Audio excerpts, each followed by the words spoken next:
জীবনের হিসাব বিদ্যে বোঝাই বাবু মশাই চড়ি শখের বোটে। মাঝিরে কন বলতে পারিস সূর্যি কেন ওঠে, চাঁদটা কেন বাড়ে কমে, জোয়ার কেন আসে? বৃদ্ধ মাঝি অবাক হয়ে ফেল ফেলিয়ে হাসে।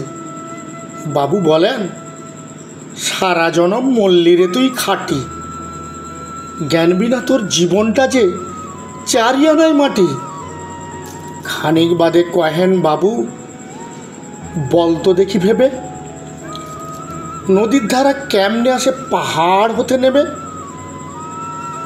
বলতো কেন লবণ পোড়া সাগর ভরা পানি?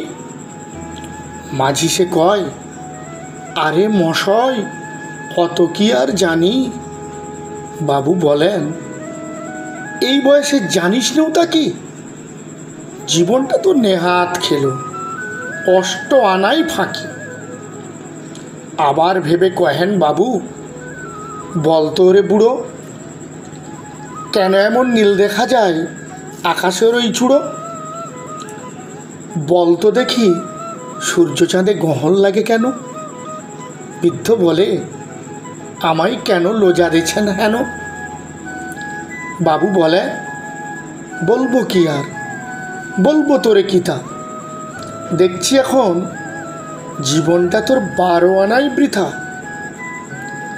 খানিক বাদে ঝড় উঠেছে, ঢেউ উঠেছে ফুলে। বাবু দেখেন নৌকোখানি ডুবলো বুঝি তুলে। মাঝিরে কন, এ কি আপদ, ওরে ও ভাই মাঝি, ডুবলো নাকি নৌকা এবার, মরবো নাকি আজি? মাঝি শুধোই সাঁতার জানো, মাথা নাড়েন বাবু।